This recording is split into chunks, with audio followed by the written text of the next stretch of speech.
कल्याण डोंबिवली महानगरपालिकेमधून एक धक्कादायक प्रकार उघडकीस आलाय। दरम्यान आता महानगरपालिका निवडणुकीला फक्त काहीच दिवस राहिलेले आहेत।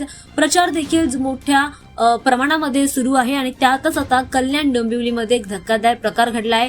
डोंबिवलीच्या एका महिलेच्या घरात पैशांचं पाकिट आढळून आलंय। निवडणूक प्रचारादरम्यान पांढऱ्या पाकिटात 3000 रुपये असल्याचं आढळून आलंय आणि पैसे वाटप केलं जात असल्याचं या ठिकाणी निदर्शनास आलंय। डोंबिवलीच्या तुकाराम नगर परिसरातील दशरथ भुवन परिसरामध्ये भाजपाकडून 3000 रुपयांचे पाकिट नागरिकांच्या घरात पोहोचवण्यात येत आहेत। तेथील शिवसेनेचे उमेदवार नितीन पाटील आणि त्यांच्या कार्यकर्त्यांनी पैसे वाटणाऱ्यांना रंगेहात पकडलाय आणि हा संपूर्ण प्रकार उघडकीस आणलाय।